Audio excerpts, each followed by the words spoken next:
अस्सलाम वालेकुम। आज हम बात करेंगे हरासमेंट के बारे में। हरासमेंट क्या है, हरासमेंट कितनी किस्म की होती है और हरासमेंट होने के बाद किसी इंसान की ज़िंदगी में कौन कौन से चेंजेस आते हैं। सबसे पहले अगर हम हरासमेंट को देखें तो हरासमेंट किसी इंसान की मर्ज़ी के ख़िलाफ़ उसको फ़िज़िकली, मेंटली, इमोशनली या किसी और तरीके से असॉल्ट करना, किसी बंदे को परेशान करना। सबसे ज़्यादा कॉमन पाई जाने वाली हरासमेंट जो है वो मेंटल हरासमेंट है या फिर इसके अलावा फ़िज़िकल हरासमेंट है।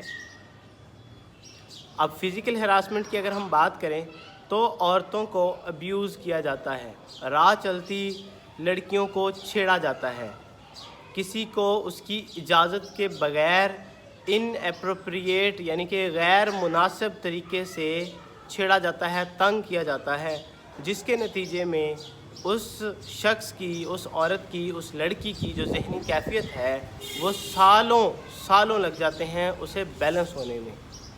अब आपको एक वाक़या सुनाता हूँ।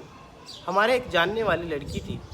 2 साल पहले किसी अधेड़ उम्र के शख्स ने रास्ते में जाती हुई लड़की को पीछे से आके दबोचा, उसको काटा अपने दांतों के साथ, उसको गैर मुनासिब जगह पर छेड़ा, उसे तंग किया और जाते जाते उसके पेट में एक ज़ोरदार लात मार के गया।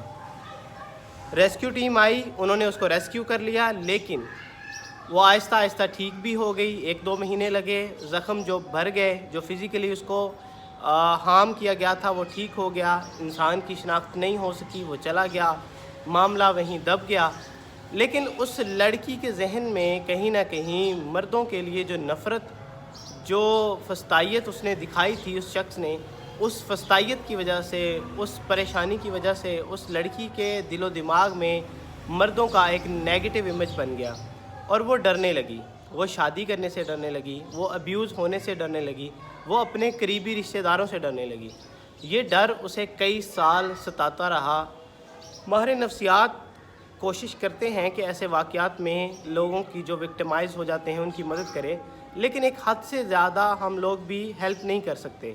उसकी वजह यह है कि ट्रॉमा इतना बड़ा होता है, इंसिडेंट इतना बड़ा होता है कि जो हमारा पेशेंट होता है वो ठीक होने की तरफ जा नहीं पा रहा होता, और जब वो नहीं जा पा रहा होता तो हमारी कोशिशें भी बेसूद होती हैं। मेरी आप सबसे गुजारिश है, आप किसी ऑफ़िस में बॉस हैं, आप किसी जगह पे सुपरवाइज़र हैं, आप कहीं टीचर हैं, आप किसी अथॉरिटेटिव पोजीशन पे बैठे हैं, तो खुदारा अपने जूनियर्स की, अपने मुलाजमीन की, अपने स्टूडेंट्स की ज़हनी सेहत का ख़्याल रखें। कहीं ऐसा ना हो कि काम के प्रेशर में, अपने ज़ाती गुस्से में, अपनी मुश्किलात, आपके अंदर जो एक प्रेशर बिल्ड हुआ है किसी वजह से, उसकी वजह से आप किसी की ज़िंदगी अज़ाब बना रहे हो, या फिर अपनी पोजीशन का गलत इस्तेमाल करके अपने जूनियर्स को, अपने स्टूडेंट्स को और अपने सबॉर्डिनेट्स को आप हिरासा कर रहे हो। तो खुदारा मेरी आप सबसे दरख्वास्त है, आप इन चीज़ों को आप बहुत ध्यान रखा करें। इसके अलावा मेरी तमाम मर्दों से अपील है कि आप ऐसी हरकत तो कर देते हैं किसी के साथ, अगर कोई शख्स, सारे मर्द तो बेज़ाहिर ऐसे नहीं हैं, अगर कोई शख्स ऐसा करता है किसी औरत के साथ, वो सिर्फ़ वक्ती लग़्ज़ के लिए, वक्ती फ़ायदे के लिए और अपने अंदर जो उसके अंदर एक फस्तायत भरी हुई है उसको ठंडा करने के लिए कर रहा है। आपने तो 2 मिनट का काम जो है वो कर लिया, लेकिन आपको नहीं पता कि उस पर्सन की ज़िंदगी कितनी मुश्किल हो गई है, कितने सालों तक वो इस चीज़ को फ़ेस करेगी।